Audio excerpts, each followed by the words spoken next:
Mga kapuso, nag-usmod nga dayeg sa barangay Balabag, Dumangas, Iloilo, wala sa gihapon na kayo. Sitwasyon sini, mas naglala pa kang nagatugas ang kahangawa sa pumuluyo.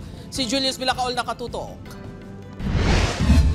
Mga isa ka bulan halin sang ginbisitahan sang news team ang nag-usmod nga bahin sang dayeg sa Sitio Tabukan, barangay Balabag, Dumangas, Iloilo.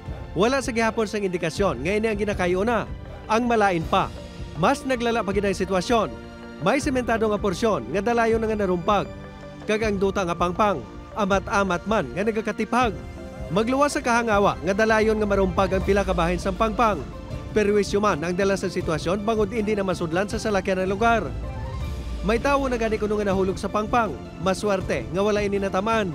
Akon pwede man nga tagaan man nila di solusyon nga makaayo nila liwat o kung mabutangan ng ka hindi lang maglahulog tao di kag makaagi kami.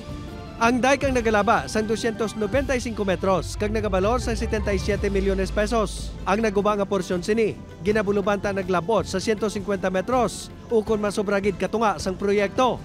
Ang problema ang liwat man nga ginpalabot sa barangay sa DPWH. Nagpangako man kuno ini nga tinguhaan nga gilayon masuguran ng repair. Pero may man sila hambal sa amon nga galing hindi man sila guro sir ka obra kay ti pila na kaagi bilang nga dubagyo nga gadalom ang tubig ti siyempre ga pospo ng obra na. Kaina nagdulong na sa mga sansalon nga sheet pile sa lugar ang kontraktor. Wala sang opisyal sang DPWH Iloilo 2nd District Engineering Office nga nagpa-interview sa news team. Apang suno sa isa ka opisyal sini, ang sheet piles ang gamiton sa pagpapagod sang dalan sa pangpang. Sa tion nga makasulod na ang heavy equipment sa kontraktor, gilayon nga pagasuguran ng repair works.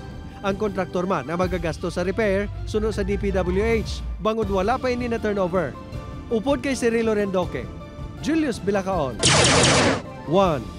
Western Visayas.